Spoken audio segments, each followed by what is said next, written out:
लोगों को लगता है कि महाराज पर भारी उपसर्ग है। मैंने आज तक किसी को उपसर्ग माना ही नहीं, और दुनिया में अभी तक पैदा नहीं हुआ जो सुधा सागर पर उपसर्ग कर सके। आजकल गुरुओं की नहीं चलती है, हैं? आजकल गुरु भी छेलों के अनुसार चलते। आज गुरुओं की नहीं, गुरुओं के गुरु तो बैठा रहता है, गुरु तो बैठा रहा है, गुरु की नहीं चलती। चेला चला रहे हैं गुरुओं को, चेला चला रहे हैं संघों को, चेला चला रहे हैं गुरुओं को। ये कलयुग है। ये पुद्गल कर्म टूटते हुए देखेंगे, झड़ते हुए देखेंगे, कुछ नहीं कर पाएंगे। कर्म भी एक तांत्रिक है। बस इन कर्मों के उदय को तुम्हें शगुन मानना है। अशुभ कर्म का उदय नहीं आया है, मेरे लिए शगुन आया है। मेरा कुछ भी नहीं बिगाड़ पाएंगे, कुछ भी नहीं कर सकते। और ये और सोचना, मुझे पत्थर पड़ रहे हैं, इसका अर्थ है अभी तक मैं नीम का पेड़ मानता था, अब मैं क्या बन गया हूं? किन्होंने बता दिया? शिरफुरी हवाओं ने मुझे चलना सिखा दिया। आखिरी दीपक था, जलना पड़ा महावीर भगवान। क्षमा ब्रेकिंग जैन न्यूज।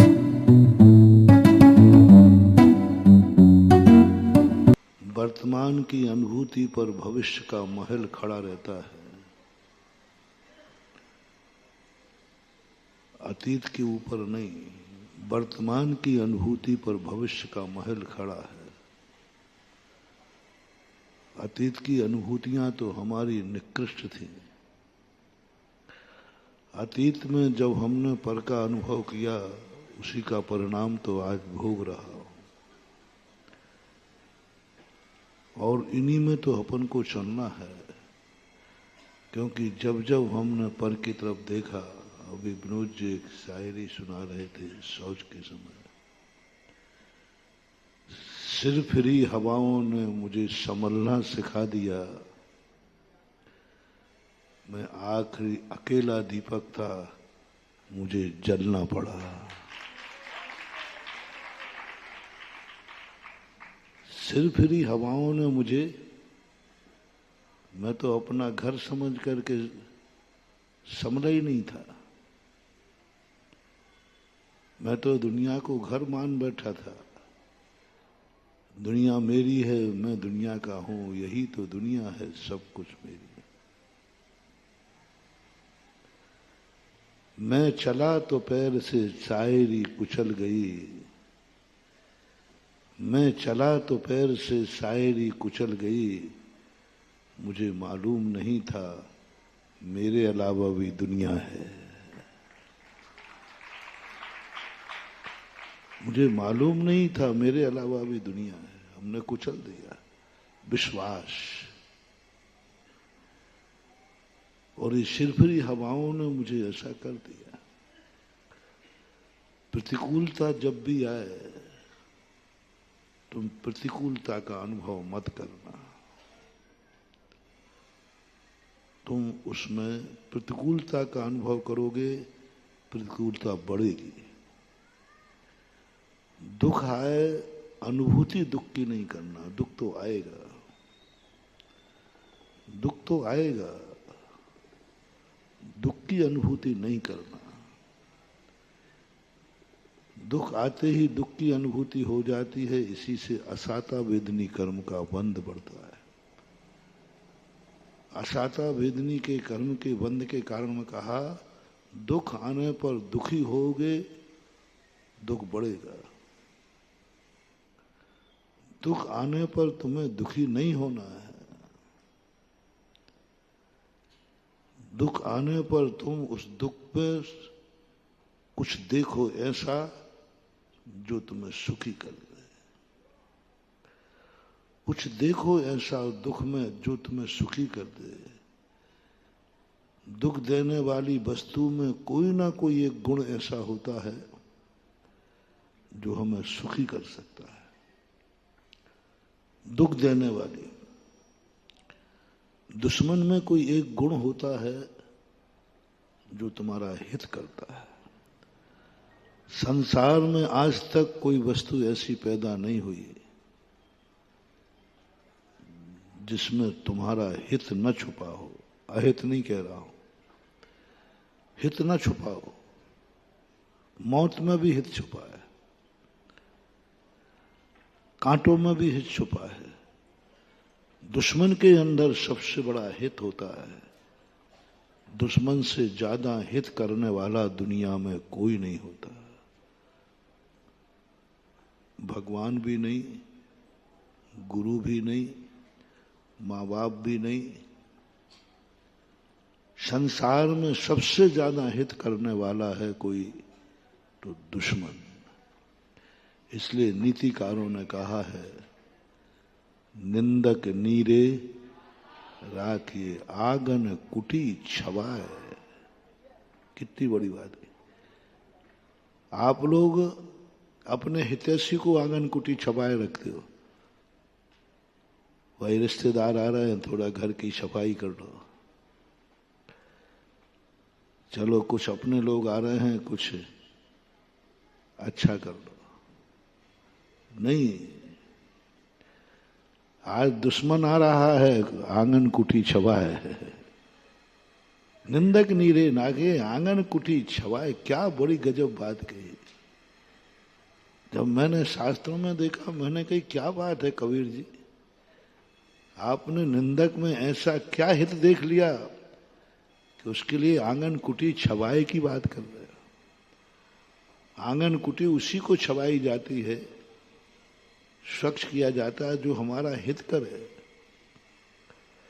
जो हमारा अच्छा करे।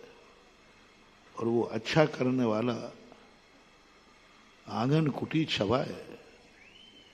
आंगन कुटी को छवाओ, क्योंकि निंदक आ रहा है। जब निंदक तुम्हारे जीवन में आ जाए, समझ लेना चाहिए तुम बहुत महान शक्ति हो, क्योंकि महान शक्ति की ही निंदा होती है। भक्तों से मत मानना, भक्तों से मत मानना कि तुम महान हो। भक्तों से मत मानना कि महान हो, क्योंकि भक्त कभी भी, जिसके आगे भक्तों की भीड़ लगी हो, जरूरी नहीं कि वो महान हो। लेकिन जहां निंदकों की लाइन लगी हो, समझ लेना जरूर इस महान है। नीति है, पत्थर उसी पेड़ पर रखते हैं जिस पर रसीले आम होते हैं। पत्थर मारना, कोई कांटों वाले बबूल के पेड़ पर कोई पत्थर नहीं मारता, कोई नहीं मारता। नीम के पेड़ पर कोई पत्थर नहीं मारता। पत्थर लोग उसी को मारते हैं जिसमें कोई निंदा, उसी की होती है जिसमें कोई ना कोई गुण है। निंदा होना कोई बुरी चीज नहीं है, तुम्हारे गुणों को उद्घाटित करेगी। सिरफिरी हवाओं ने मुझे संभलना सिखा दिया। मैं तो संभलना जानता ही नहीं था, क्या संभलना होता है। मैं तो जानते ही नहीं था कि सावधानी क्या होती है। हमें घर में रह करके भी संभलना सिखा दिया घर के चिरागों ने। उजलों के कारण नहीं, घर में लगा दी आग घर के चिरागों ने। स्वयं का चिराग भी हमें जला सकता है। यह दुश्मनी खोट ने हमें संभलना सिखा दिया। स्वयं का जलाया हुआ चिराग भी हमें जला सकता है, दूसरे का जलाया हुआ नहीं। स्वयं का जलाया हुआ चिराग भी हमें जला सकता है। ये दुर्गुण ही हमें दीपक को सावधानी करना पड़ेगा। ये मत मानो कि ये अपना है, ये मत मानो कि ये घर है, ये मत मानो कि संसार सब अपना है। सगे लोग ही दगा देते हैं और ज्यादातर वहीं पर गड़बड़ी होती है। बुरा नहीं मानना है, सिरफिरी हराओं को बंद नहीं करना है। एक मोटिवेशन देता हूं महानुभाव, क्योंकि मैं जितने सूत्र किसी को देता हूं मैं खुद उनका अनुभव करता हूं। जब जब कोई सिरफिरी हवा चले, जब कोई कोई तुम्हारी निंदा हो, जब जब तुम्हारी कोई आलोचना हो, जब जब तुम्हें कोई गालियां दे रहा हो, स्वप्न में भी ये भाव मत करना, भगवान से भी मत कहना कि हे भगवान मेरी बुराई बंद कराओ, कब तक होगी? मेरी आलोचना बंद कराओ, कब तक होगी? मेरे दुश्मन को निपटाओ, कब तक? कभी भूल कर नहीं करना, भूल कर नहीं करना। भगवान उसको मत निपटाओ। मैंने एक बार भगवान से कहा, मैं तुम्हारे मालूम है कि मैं थोड़ा सा उल्टा ही सोच है, इसका ये मत समझना कि मेरा उल्टा जन्म हुआ था। जन्मा तो मैं सीधे ही था। मेरी शिक्षाएं उल्टी थी, ये मत समझना। मेरे गुरु ने शिक्षाएं सब अच्छी ही दी, लेकिन मेरे गुरु ने एक बात जरूर सिखाई है कि संघर्ष का अंत हर समय होता है। प्रतिकूलताओं को हटाओ मत, प्रतिकूलताओं में डटे रहो। सिरफिरी हवाओं ने हमें संभलना सिखा दिया। ये हवाएं नहीं चलती तो मैं संभलता कैसे? प्रतिकूलताएं जब आए उनको कभी रोकने का भाव मत करना, ये रुक जाएं, बहुत हो गया, नहीं, चलने दो। बस जितनी हवाएं चलती जाएं तुम संभलते जाना, तुम महान बनते जाओगे। बहुत बड़ी शक्ति मिलती है, बहुत बड़ी महानता आती है, क्योंकि अवगुणी जो होता है उसको अवगुण ही दिखते हैं, गुण भी अवगुण दिखते हैं, और गुणी जो होता है उन्हें अवगुण भी गुण दिखते हैं। अज्ञानी व्यक्ति को हितैषी भी दुश्मन दिखते हैं और ज्ञानी को दुश्मन भी हितैषी दिखते हैं। तो मैंने भगवान से कहा, है भगवत, तुम समझ रहे हो कि मेरे जीवन में संकट बहुत आते हैं, ऐसा आप लोग कहते हैं, मुझे पता नहीं है, मैं नहीं कह रहा हूं, आप लोगों की सुनता हूं। महाराज के जीवन में बहुत संकट है, उपसर्ग विजेता, हाँ ये सब। तो मैं सोचता हूं मैंने कौन सा उपसर्ग जीत लिया, क्योंकि मैं किसी उपसर्ग को उपसर्ग मानते ही नहीं, तो फिर क्या करूं? तुम लोगों को लगता है कि महाराज के ऊपर भारी उपसर्ग आया, मैंने आज तक किसी को उपसर्ग माना ही नहीं, और दुनिया में अभी तक पैदा नहीं हुआ जो सुधा सागर पर उपसर्ग कर सके।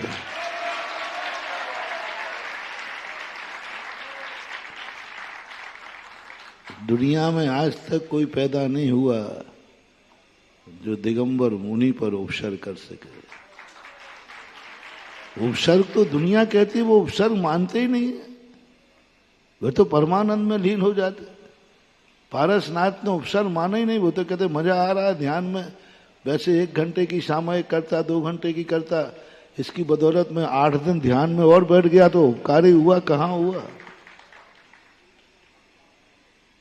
दुनिया में ईर्ष्या करने वाले तो रहेंगे, ईर्ष्या और बुराई करने वालों को कभी बुरा मत मानना, इनसे तुम्हारी प्रसिद्धि बढ़ेगी। दूध को किसी ने देखा ये बहुत मीठा है, तो उन्होंने कहा इसको खट्टा कर दो। तो उन्होंने तो दूध को मिटाने के लिए अमचूर डाला, वो तो दही बन गया। अभी कम चिकना था, अब अभी कम पावर था, अब तो और पावर बन गया। दूध से ज्यादा पावर किसमें होता है? तो इसने कहा ये तो और लच्छेदार बन गया, गाढ़ा हो गया। तो एक ने कहा मथानी लाके इसके टुकड़े टुकड़े कर डालो, तहस नहस कर दो। जैसे ही मथानी से दही को मथा, वो नवनीत बन गया।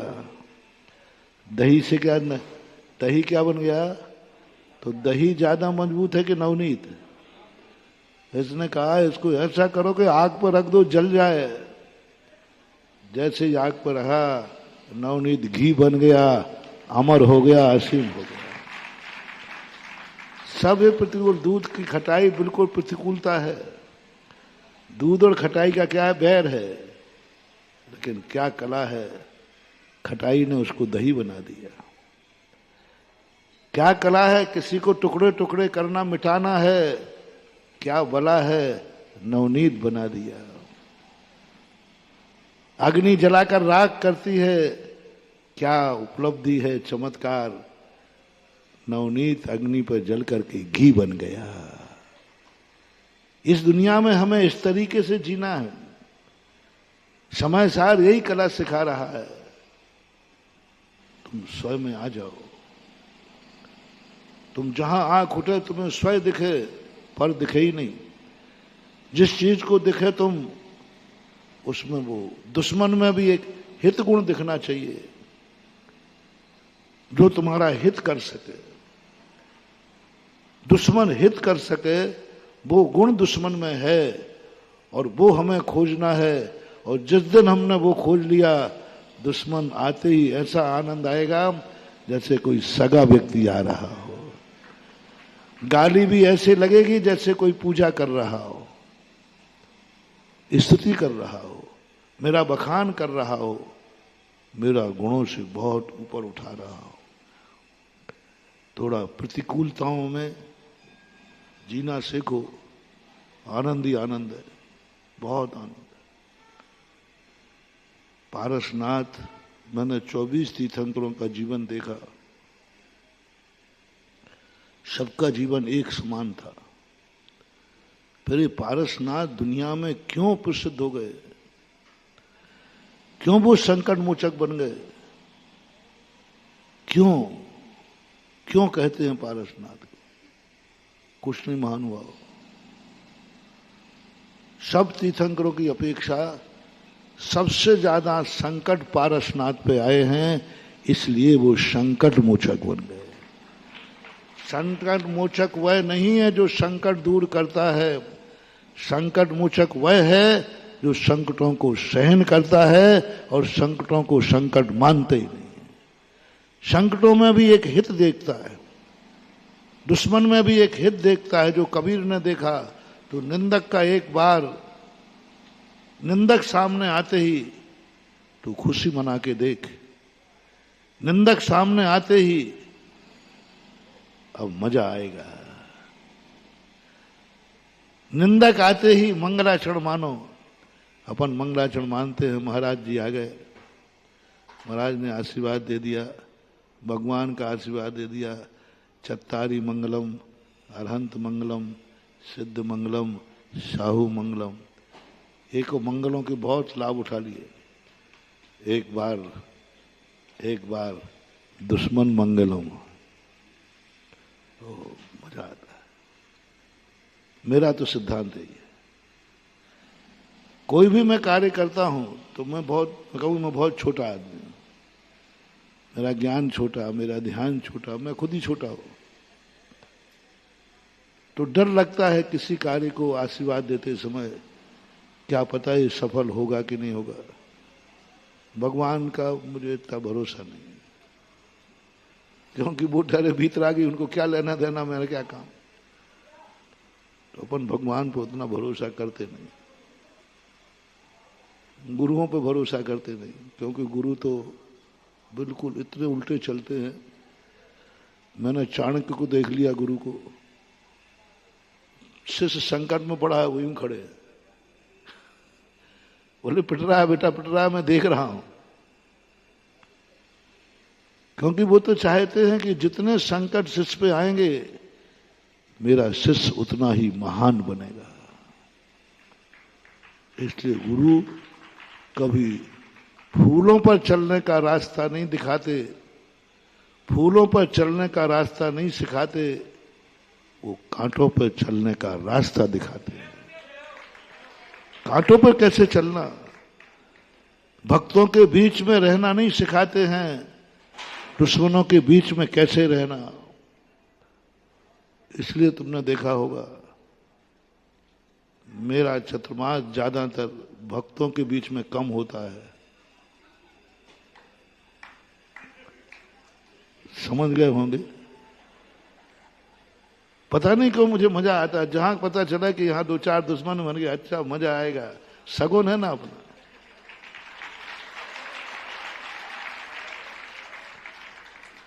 एक स्थान पर मैं जा रहा था कहीं, चतुर्मास की शायद 98 की बात थी। वहां किसी ने कह दिया महाराज जी वहां मत जाओ, जो गया आज तक लौट के नहीं आया, क्योंकि वहां एक व्यक्ति का अभिशाप है। कोई एक एलक जी थे जो किसी कारण से मरते दमे एक अभिशाप दे गए थे, जा तुम्हारे नगर में कोई नहीं आया, जो आएगा वो वापस नहीं जाएगा। और वो काकताली न्याय ऐसा तुक्का बैठा, जितने गए वे सब लौट के नहीं आए। जितने गए उसके बाद जिन महाराजों ने चतुर्मास किया लौट के नहीं आए। चतुर्मास करने गए थे पूज्यवर धर्म सागर महाराज जी, चतुर्मास गए थे हमारे पूज्य विवेक सागर जी महाराज आचार्य कल, चतुर्मास करने गए थे वहां, वहीं समाधि हो गई।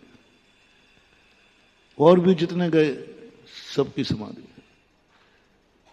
तो वहां पर जब जो कहा वही हो जाए तो फिर तो तुम लोग 12 साल से वहां कोई चतुर्मास नहीं कर रहा था, क्योंकि जिसको जाना है अब मैं क्या करूं, मेरे गुरुजी ने मेरी ड्यूटी वहीं लगा दी। कुछ एसपी होते हैं जिनको कुछ अलग स्थान दिए जाते हैं।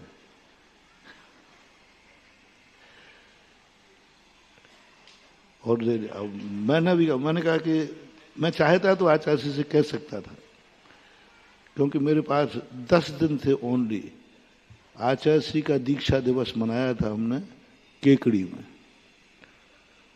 और उसके बाद कितने दिन बचते हैं, आषाढ़ सुदी पंचमी और आषाढ़ सुदी 14, इतने अंतर कितने दिन हो गए।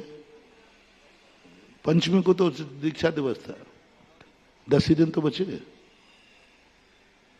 पंचमी के बाद छठ से लगा लो 14 तक। तो मैं जा नहीं सकता था, हिम्मत भी नहीं थी। लेकिन जैसे ये पता चला कि वहां का मामला ऐसा है, अरे मैंने कहा गुरुजी जा रहा हूं, मेरे मन पसंद स्थान दिया। फुलेरा के अंदर पूरी समाज, नसीराबाद से लोग आ गए, अजमेर बहुत सारे लोग आ गए। 1 घंटे रेलवे लाइन जाम रहा, रेलवे पटरी पे चल रहा था। हम आपको सीकर नहीं जाने देंगे, हमने बहुत कुछ खो दिया है, और आपकी उम्र, इस उम्र में आपको खो दे,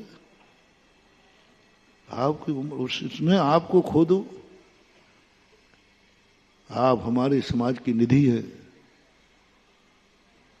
आप ऐसे नहीं जा सकते अपनी इच्छानुसार। मैंने कहा भैया क्यों, तो उन्होंने वही बता दिया, जो गया वो आज तक लौट के नहीं आया। मैंने कहा भैया अभी तक तो मैं शायद नहीं जाता, मन भी कर रहा था, थोड़ा सा दूधू के पास पहुंचते मुझे बुखार भी आ गया था, तो मन कर रहा था आचार्य से कह दूं, महाराज जी नहीं जा पाऊंगा। हमारे साथ एलक जी थे, निशंक सागर जी महाराज, उन्होंने कहा कि मैं आचार्य को लिखता हूं, और वो भी कमजोर थे, हार्ट के मरीज थे। तो मैंने कही नहीं अलग जी, अब तो जाना है, क्योंकि जो गया लौट के नहीं आया, इसी स्थान पर तो जाने का मजा है। 1 घंटे वो ट्रेनें कभी जाम नहीं होती, रेलवे ट्रैक कभी जाम नहीं होता, या तो गुजर लोग करते हैं या फिर सुधा सागर करते हैं। रेलवे जाम, सारे केबिन वाले आ गए, बोले बाबा जी ऐसे हो जाओ। मैंने कहा इनको हटाओ, मैं थोड़ी हटूंगा। कुछ अलग अनुभूति हुई। और मैंने कहा देखो भाई, जब हमारे महाराज, हमारे अंकल जी, अंकल कौन, हमारे विवेक सागर जी हमारे चाचा थे, क्योंकि हमारे आचार्य श्री के तो बाप के भाई को क्या बोलते हो, बाप के बराबर ही होता है। महाराज मैंने कहा वो चले गए तो हम भी जाएंगे और क्या होगा। मैंने कहा देखो भाई, कदम तो बढ़ चुका है, जाना है। यदि ऊपर चल गया तुम लोग जाओ, चंदन की लकड़ियों की तैयारी करो। तो महाराज आप और उल्टा अशुभ बोल रहे हो। मैंने कहा मैं अशुभ ही बोलता हूं, क्योंकि मुझे अशुभ में शुभ नजर आता है। अशुभ में शुभ नजर आया, ये सीखा मैंने ज्योतिष शास्त्र में। स्वयं को या दूसरे को मरा हुआ देखने से शुभ होता है। स्वयं को दूसरे को मरा हुआ देखने से शुभ होता है। तो मैंने कहा कि मैं अपना मरा हुआ देख रहा हूं, तुमसे लकड़ी की तैयारी कह रहा हूं कि जाओ लकड़ी की तैयारियां करो। इसका अर्थ है कि मैं मरने वाला नहीं हूं, क्योंकि मैं खुद ही तैयारी कह रहा हूं। मैंने और नहीं मरा तो उसी चंदन को घिस के सबके तिलक करेंगे अपन। गया, मैं तो प्रतिदिन सुबह शाम समाधि लेके बैठता था, क्योंकि बड़े बड़े महाराज, हमारे पूज्य महाराज गए तो अपन को तो जाना ही है। पूरी दिवाली हुई, ठाठ से चतुर्मास हुआ और बाट से अभी तक बैठा हूं।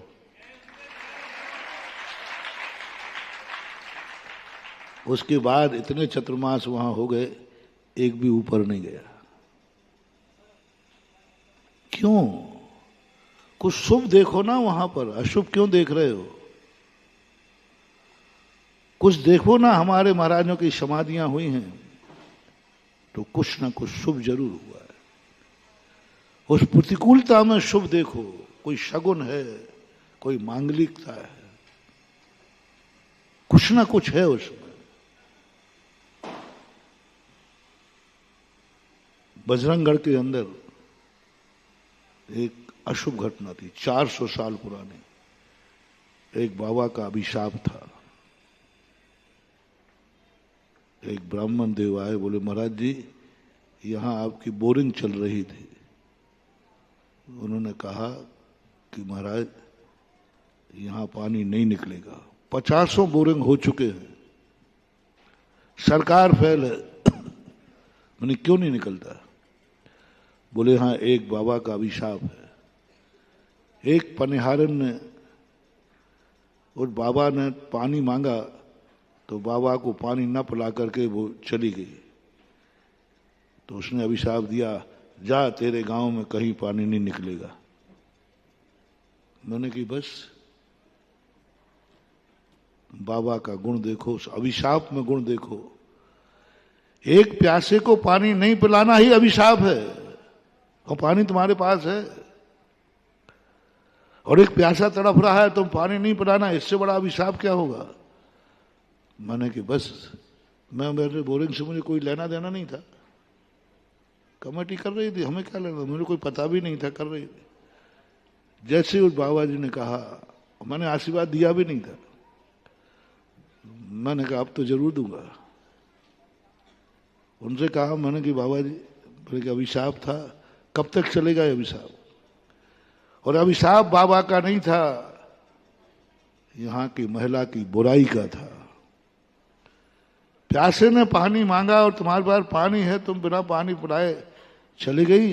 ये दुर्गुण सबसे बड़ा था, और इस दुर्गुण को मिटाना है तो पानी को निकालना पड़ेगा। बस मुझे तो इलाज पता चल गया, मेरे पास कोई इलाज नहीं था।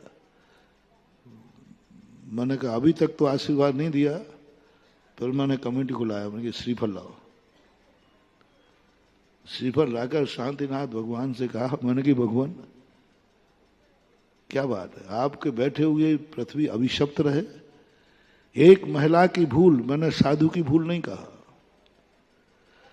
एक महिला की भूल से 400 साल के लोग इसका फल भोगे। साधु की कोई भूल नहीं थी, महिला की भूल थी। लेकिन ये भूल अब नहीं होगी। ये जो पानी निकलेगा, पूरा गांव इसका खुले रूप से पानी पिएगा। इसमें आपका ही अभिषेक नहीं होगा, आपके भक्तों को ही नहीं मिलेगा, आपके मंदिर ही काम नहीं आएगा। सबसे पहला पानी इसका सारा गांव पिएगा। बस दवाई मिल गई और जाकर के बस मैंने आशीर्वाद दे दिया। पूरी रात भर धुआं उड़ता रहा। सुबह सुबह वो आ गए, बोले बाद मैंने कहा था आप आशीर्वाद मत देना, अब हो गया ना झूठा। कमेटी भी कहेगी महाराज जी धुआं ही धुआं निकल रहा है। मैं ऊपर छत पे बैठा था गर्मी तो, जैसे मैंने नीचे देखा उसी समय एक चट्टान में बर्मा घुसा। इतनी तेज आवाज आई और पानी कम से कम 50 फुट ऊंचे जाकर के बाहर निकला।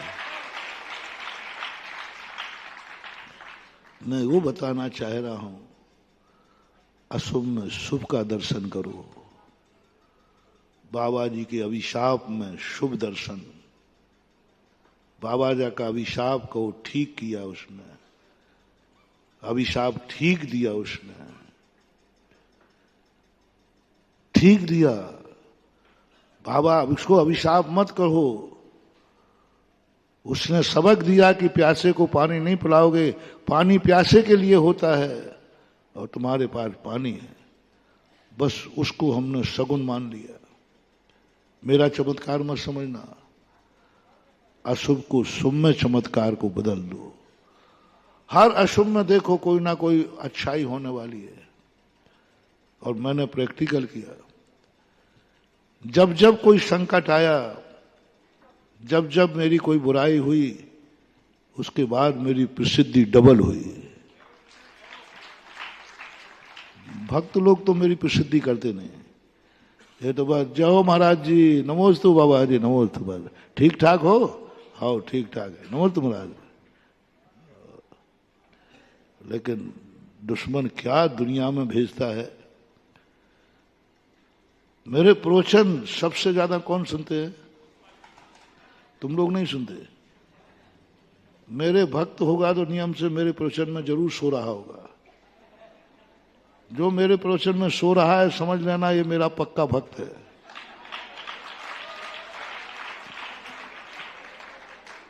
पक्का भक्त है। उससे कहो कि भाई महाराज प्रवचन दे रहे, सुन क्यों ना? बोले क्या सुनना? महाराज जो कह रहा है सब सही है। क्या सुनना है? क्या सुनना बताओ? महाराज जो कह रहा है वो सब सही है। लेकिन दुश्मन नींद नहीं ले सकता, क्योंकि चूक नहीं जाए कहीं। उसमें 4 महीने में पूछ लेना मैं किस प्रवचन में कौन सा शब्द बोला है, भक्त नहीं बता पाएगा, दुश्मन बता देगा। नहीं हो तो सागर में जाके पूछ लेना।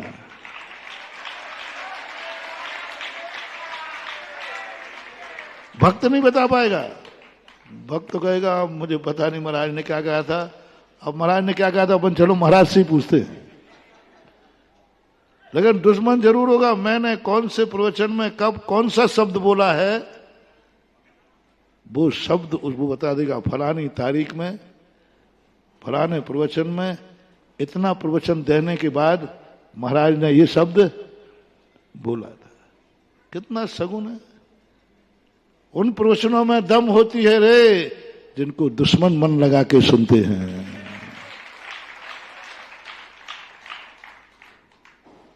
रकीबों से वो रकीब अच्छे जो जलकर नाम लेते हैं, गुलों से खार बेहतर हैं जो आमद थाम लेते हैं। मजा लो, कभी भी बुराइयों को रोकना नहीं। जितनी भी बुराई हो रही है रोको मत, शगुन का दर्शन करो। बस तुम इतना भार मान लो, प्रतिकूलता हमें दुखी नहीं कर पाएगी, बस तुम दुखी मत मानना, ये पथ है। शेर आ जाए, सियारनी आ जाए, मौत आ जाए, कुछ भी आ जाए, बस शर्त है दुखी मत होना, बाकी सब कुछ सगुन हो जाएगा। दुखी मत होना, और हो सके तो उसको सगुन मान लेना। अब मेरे अच्छे दिन आने वाले हैं, मेरी पूजा हो रही है, इससे अच्छा दिन मत मानना। कल मेरा बहुत अच्छा दिन होगा। क्यों? शगुन क्या है? आज मेरी बुराई हो रही है। निंदक सब सुनकर के और तुम्हें भविष्य उज्जवल दिखने लग जाए, समझ लेना तुम्हारा दुनिया की कोई ताकत बाल बांका नहीं कर पाएगी, गारंटी मेरी है। निंदा सुनकर के, बुराई सुनकर के, गालियां सुनकर के, प्रतिकूलता आने पर, अशाता कर्म के उदय आने पर तुम्हारे मन में क्या भाव आया? पूछा, भैया तुम्हारे बहुत बुरे दिन चल रहे हैं, बहुत दुखी हो, बहुत परेशान हो, तुम्हारे लिए मात्र एक मोटिवेशन दे रहा हूं, बहुत बड़ा मोटिवेशन है महानुभाव। बस तुम्हारे अंदर से अनुभूति होना चाहिए, बस मेरा अच्छा दिन आने वाला है, क्योंकि आज का दिन बहुत बुरा है। आज ये निंदा हो रहा है, आज ये दुश्मन आ गया है, समझ लेना तुम दुखी मत होना। तुम्हें खुशी क्या मनाना है? आज का दिन तुम्हारा बुरा है, तुम्हें गाली मिली है, बाकायदा मिली है कि नहीं?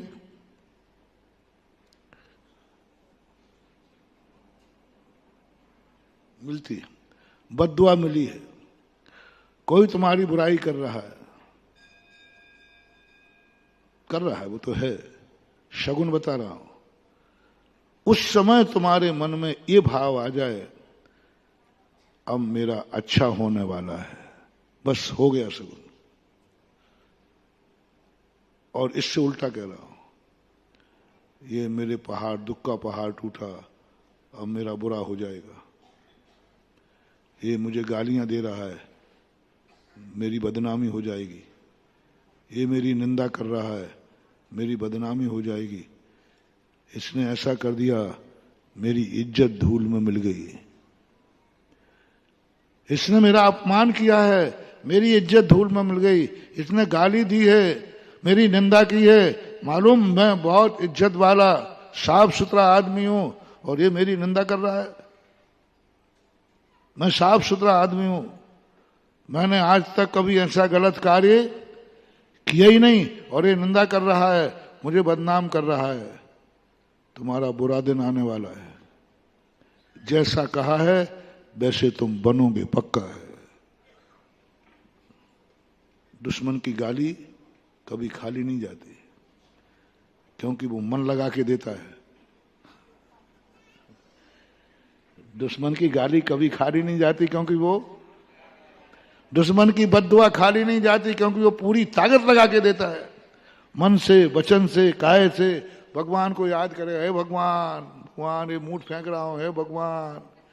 मन से, वचन से, कृत से, कारज से पूरी जिंदगी भर की साधना लगा देता है, जिंदगी भर का पुण्य लगा देता है, तब कहीं वो अपने दुश्मन को बद्दुआ देता है। इसलिए दुश्मन की बद्दुआ कभी खाली नहीं जाती। कान खोल के सुन लो, दुश्मन ने जो कहा है वैसे ही होगा, क्योंकि उसने पूरी ताकत लगाई है। जिंदगी भर की कमाई तुम्हारा नाश करने में जिंदगी भर की कमाई उसने नाश करने में लगा दी। आतंकवादी का निशाना चूकता नहीं है, क्योंकि उसने तुम्हारा नाश करने के लिए अपनी जिंदगी भी दांव पे लगाता है। आत्मघाती होते ना, आतंकवादी कुछ होते आत्मघाती, जिसने तुम्हें मिटाने के लिए स्वयं मिटने को तैयार हो गया, उससे बच के दिखाओ। स्वयं मिटने को तैयार है, स्वयं बर्बाद होने को तैयार है, जिंदगी जीती हुई जिंदगी को, अपने परिवार को आहूत कर दिया तुम्हें मिटाने के लिए। परिवार की चिंता नहीं, बेटों की चिंता नहीं, अपनी जिंदगी की चिंता नहीं, पूरी जिंदगी दांव पर लगा दिए, उससे तुम बच पाओगे? आत्मघाती जस्तों से बचना बहुत कठिन है महानुभाव। क्या कर लोगे उसका? वो तो मरने के लिए ही। इसी प्रकार दुश्मन खतरनाक आत्मघाती आतंकवादी है। आत्मघाती जितने तुम्हारे दुश्मन हो उनको क्या मानना?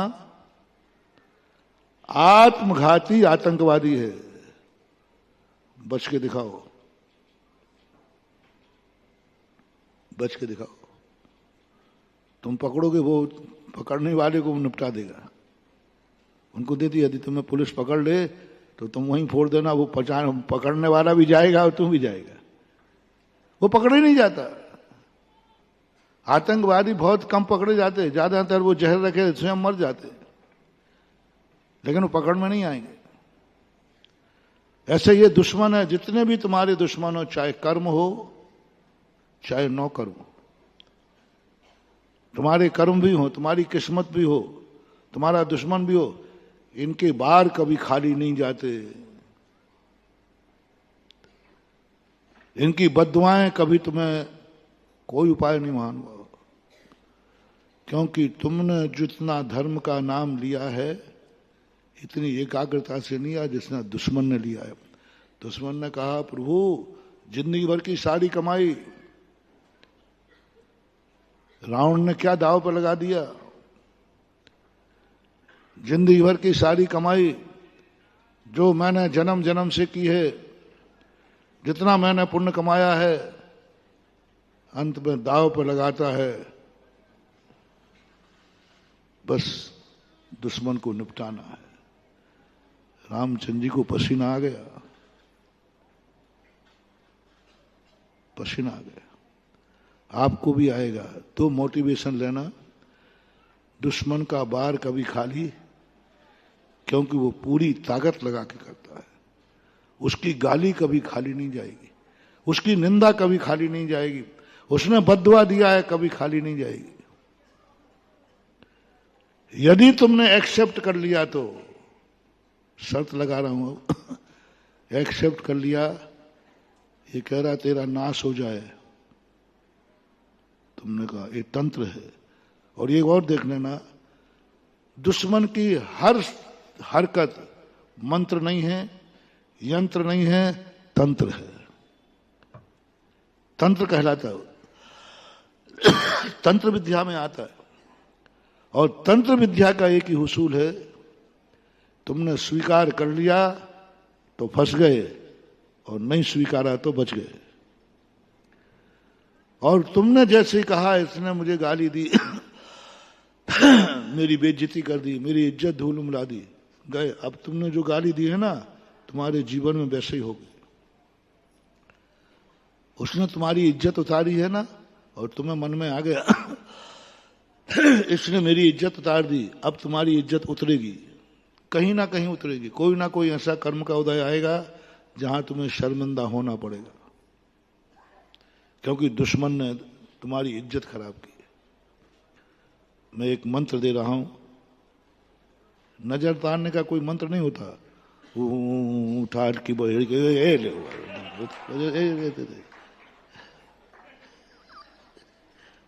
मैंने बहुत नजर तारने वालों से पूछा, मैंने करते क्या हो तुम लोग यूं करके?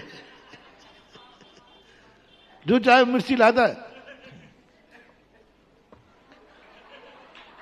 कोई झाड़ू से उतारे, कोई मिर्ची से उतारे, कोई सरस्वती से उतारे।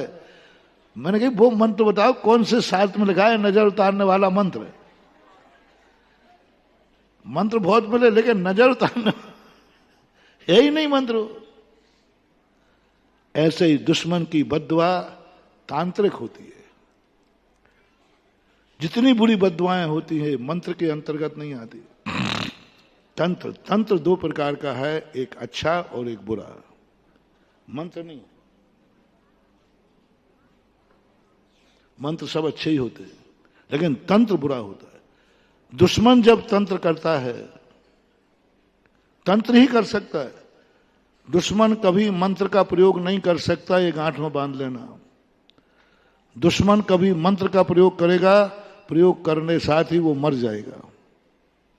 मंत्र का प्रयोग कभी कोई व्यक्ति किसी के नाश के लिए नहीं कर सकता। वहां तंत्र है और तंत्र का एक छोटा सा मंत्र है, मेरी इज्जत ये खराब कर ही नहीं सकता, मेरी इज्जत अब और बढ़ेगी, मेरा मान और बढ़ेगा, मेरा सम्मान और बढ़ेगा। इसने गाली नहीं दी है, मुझे शगुन किया है और मैं गवाए बैठा हूं। मैं कभी भी कोई भी कार्य करता हूं तो मैंने पहले कहा ना, मुझे डर लगता है पता नहीं काम होगा कि नहीं होगा, क्योंकि मेरे पास कोई ज्यादा शक्तियां तो है नहीं। तो मन कहता भगवान का नाम लो सब ठीक जाएगा। मैंने कहा उनका भरोसा नहीं है। नमोकार मंत्र पढ़ लो, मैंने कहा इसका भी भरोसा नहीं है। क्या बता वो अपने काम में लगे, हमारी सुनेंगे भी कि नहीं सुनेंगे। बस एक इंतजाम जरूर होता है, मैं बड़ी बेसब्री से इंतजार करता हूं। जिस कार्य का मैंने आशीर्वाद दिया उसका कभी कोई किसी ने विरोध किया क्या?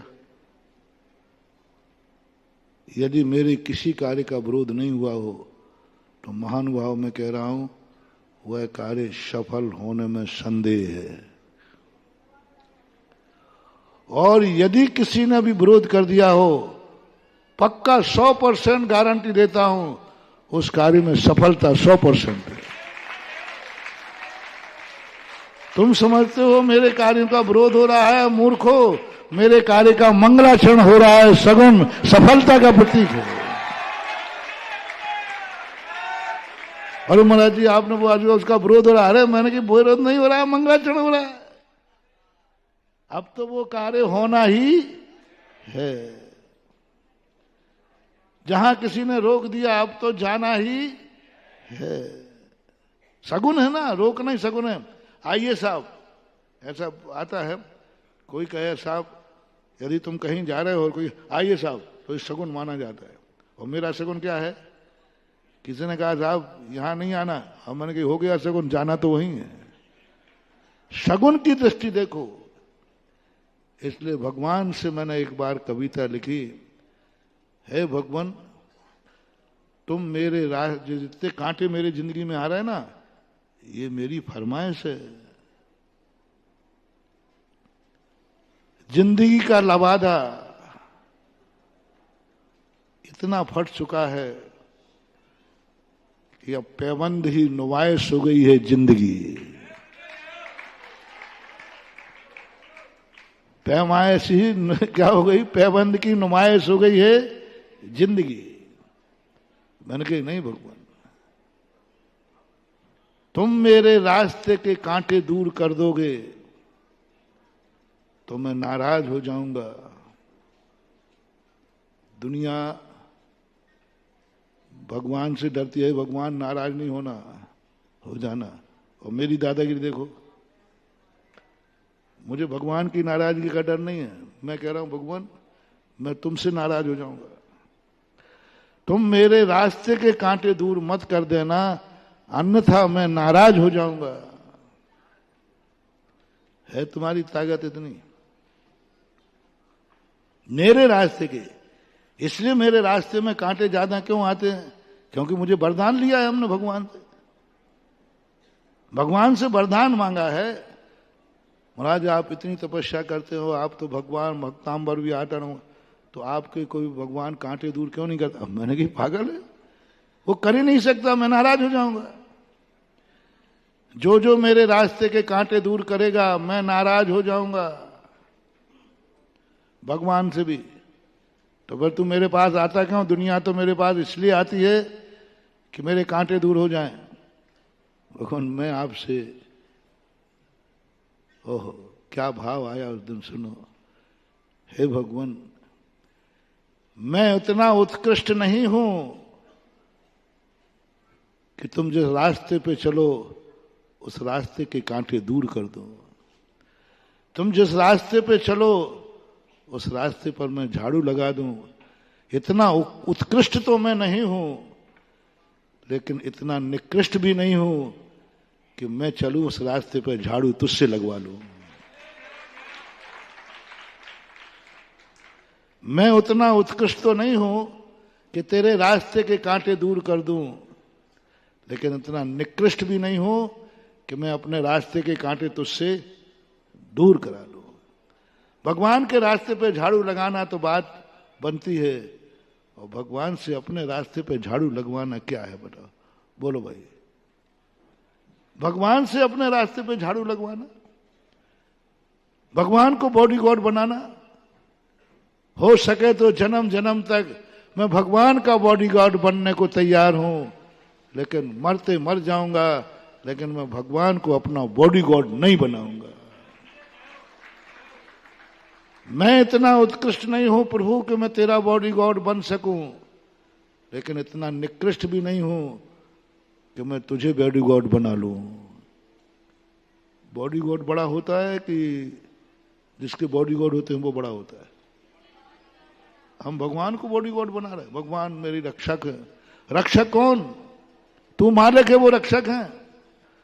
हो सके तो मैं तेरा रक्षक बनूंगा, इतना निकृष्ट नहीं है कि मैं तुझे रक्षक बना लूं। हो सकूंगा तो तेरा ब्लैक कमांडो बनूंगा, लेकिन इतना निकृष्ट नहीं हूं कि तू मेरा ब्लैक कमांडो बन जाए। ये भाव मेरे लिए आया था, इसलिए लिखा भगवान नहीं, दया मत करना। फिर तू आता क्यों है मेरे पास? तू मेरा नाम लेता क्यों है बार बार? सबसे ज्यादा तू ही लेता है, और सबसे ज्यादा भक्तों को भक्ति में तू ही लगाता है। देख, मंदिर हाउसफुल कर दिए, सबको अभिषेक सिखा दिया, मंदिर छोटे पड़ने लगे। जब तुझे ये कुछ नहीं कराना, दुनिया तो यही करती है कि शंकर दूर करना, भगवान की भक्ति करो, तो फिर तू क्यों करता है, करवाता है? बोले भगवान सुनो, आप बड़ी सर्वज्ञ हो, लेकिन सभी बातें जानते हो, सो बात नहीं है। तो फिर क्या है तेरे अंदर की बात बता। लो प्रभु आशीर्वाद दो, लो प्रभु आशीर्वाद दो, रास्ते के कांटे दूर मत करना, मैं नाराज हो जाऊंगा। देना है आशीर्वाद दो कि जिस कांटे पे पैर रखूं वो कांटा फूल बन जाए। रखने के पहले कांटा दिखे और रखने के बाद फूल बन जाए। यह है मेरी साधना, यह है मेरी तपस्या। यदि ऐसी तपस्या का आशीर्वाद दे सको तो दो। बोलो मैंने भगवान का अपमान तो नहीं किया? और झाड़ू लगवाना अपमान था, और नहीं, ना मैं झाड़ू लगाऊंगा ना तुम झाड़ू लगाओ। ऐसी साधना करो ना कि ये कांटा हमारा कुछ भी नहीं बिगाड़ पाए। प्रतिकूल परिस्थितियां हमारे शिरफिरी हवाओं ने हमें संभलना सिखा दिया। मैं आखिरी अकेला दीपक था, जलना पड़ा, जलना पड़ा। और इस दुनिया में दुकानदार तो लुट गए हैं मेले में, अब तो तमाशबीनों की दुकानें लगी हैं। दुकानदार तो मिट गए हैं, लुट गए हैं। दुकानदार तो लुट गए हैं मेले में, अब तो तमाशबीनों की दुकानें लगी हैं। जो तमाशा देखने आए थे वही दुकानदार बन गए। तमाशा देखने आए थे वही दुकानदार बन गए। भक्त ही दुश्मन बन गए,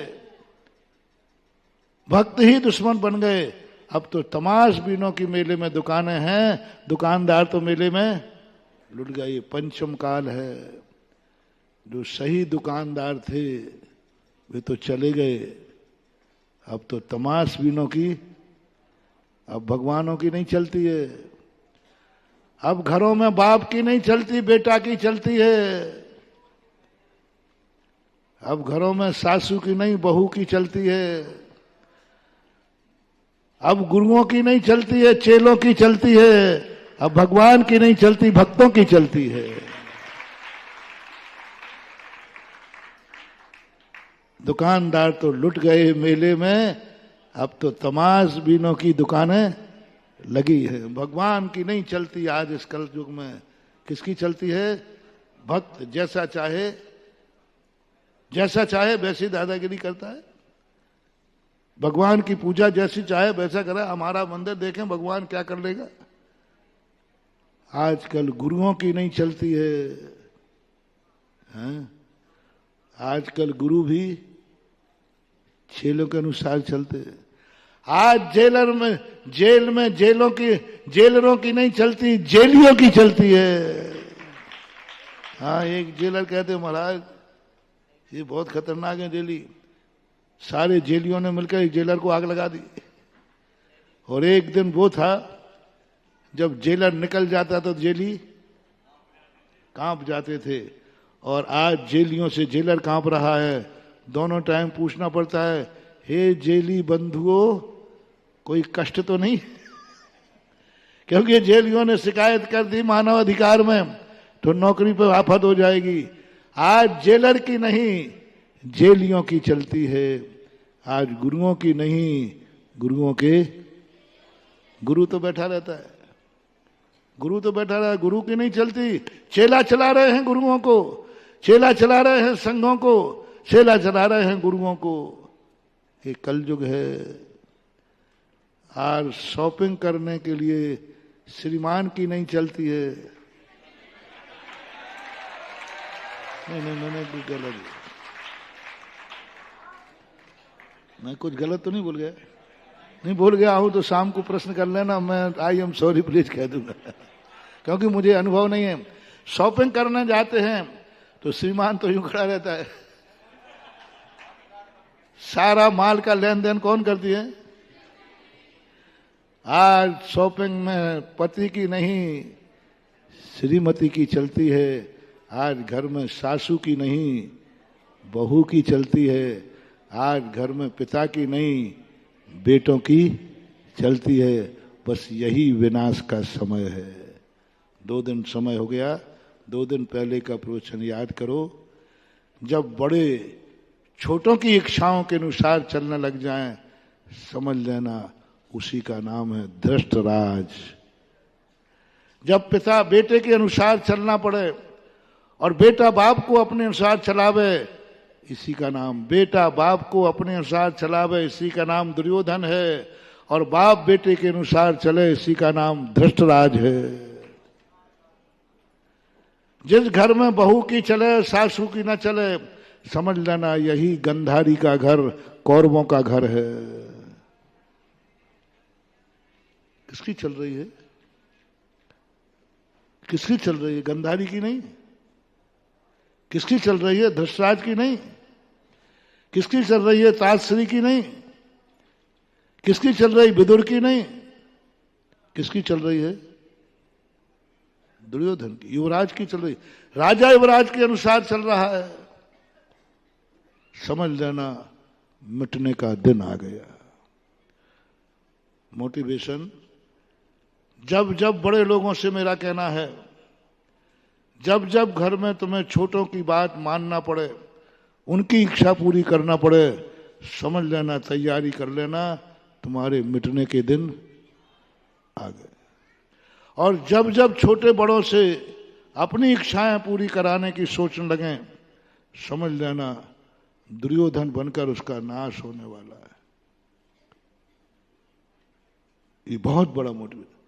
जब जब संसार के कर्म हमें कठपुतली बना लें, हम कर्मों के अनुसार चलने लग जाएं, समझ लेना हम समय सार से दूर भाग रहे हैं, हमारे मिटने के दिन आ गए हैं। और जब कर्म हमारे अनुसार चलने लग जाए, समझ लेना हमारा विकास होना चालू हो रहा है। कर्म अनुसार, मेरे अनुसार चलेंगे कर्म, कर्म लाएंगे हम हंसेंगे, कर्म मुझे कुछ नहीं कर सकते। वही जो मैंने प्रारंभ में कहा था कि अशुभ कर्म जो दुश्मन है वे हमें शगुन बन जाएं, नहीं रुला सकते कर्म तुम। मैं शेर को भेज दूंगा, बोटी बोटी कर डालो, तू मुझे रुला नहीं सकता। मैं तेरी कठपुतली नहीं, मैं चेतन ज्ञान घन स्वरूपी आत्मा हूं। जब कर्म के अनुसार आत्मा चलती है उसे औदैक भाव कहते हैं, वही संसार है। और जब कर्म के अपने अनुसार चलाता है ज्ञानी, उसी का नाम समय सार है, उसी का नाम। अपने अनुसार चलाओ, पर है क्या बिगाड़ लेगा?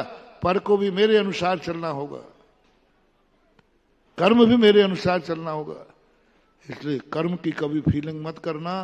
पूरे समय सार में कहा, ना कर्म का मैं करता हूं, ना वेदन करने वाला हूं, मैं तो अपने अनुसार अपने आप का वेदन करता हूं। मैं तो अपने आप को, अपने कर्मों का वेदन मुझे हो ही नहीं सकता। मैं कर्म की कठपुतली नहीं है। तो ना तो कर्म के प्रभाव में आओ, ना अपने अधीनस्थ के प्रभाव में आओ।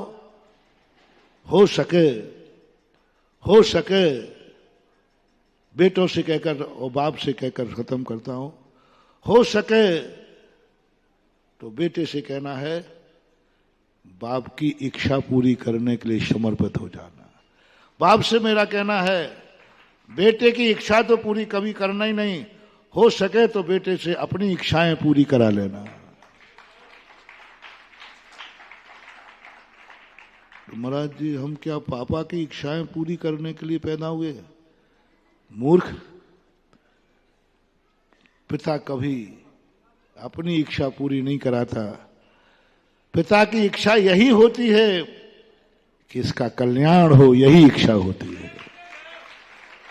पिता की इच्छा पूरी करने में भी तेरा हित ही हित है, क्योंकि उनकी इच्छा अपने स्वार्थ की नहीं होती है, तुम्हारे कल्याण की होती है। गुरु की इच्छा कभी नहीं होती कि चेला मेरी इच्छाएं पूरी करे। गुरु की यही इच्छा होती है कि चेला बहुत आगे बढ़े, यही उनकी इच्छा पूरी है। भुजदन भूतबली ने अपनी इच्छा पूरी करने के लिए शिष्य नहीं बुलाए थे, इसलिए चातुर्मास के 4 दिन पहले ही विदा कर दिया था। लोग कहेंगे कि शिष्य इसलिए बुलाए हैं अंत समय में अपनी बैयावृत्ति कराने के लिए, अपनी समाधि कराने के लिए। ज्ञान तो बहाना था। उन्होंने कहा नहीं, जाओ कहीं ज्ञान बदनाम ना हो जाए, गुरु चेले का संबंध बदनाम ना हो जाए, लोग गुरु चेले का दुरुपयोग ना करें।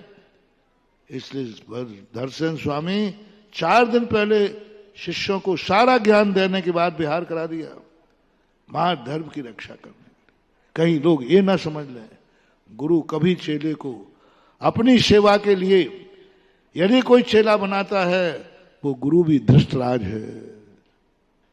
गुरु हमेशा एक ही बात सोचता है कि शिष्य का कल्याण हो, तो उनकी इच्छा पूरी करने में ही तुम्हारा कल्याण है। समय आपका बहुत हो गया, अभी इतना ही समझो कि प्रतिकूलताओं को सगुन मानो। देखो तो सही, यदि तुम्हारे मन में ये भाव आ गया, दुश्मन को चुनौती दे दो, तुम्हारी इज्जत भी कम नहीं होगी, इज्जत बढ़ेगी।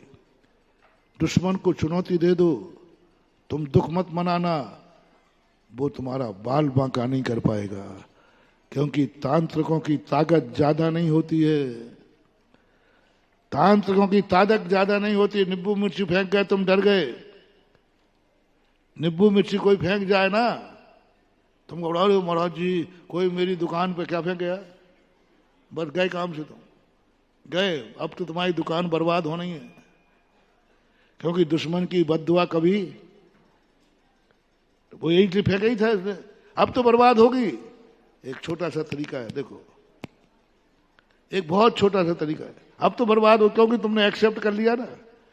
अब लोग जैसे कोई तुम्हें नींबू मिर्ची फेंक गया, उदाहरण दे रहा हूं, सबसे पहले तो उसमें थूक देना, और पैर में जूता पहनना। तुम तो जूता पहनते हो ना? हाँ पहनते हो। जूता पहनना और जम के एक निब्बू को जूते से लात मारना, ऐसा लात मारना कि जाके नाली में गिरे।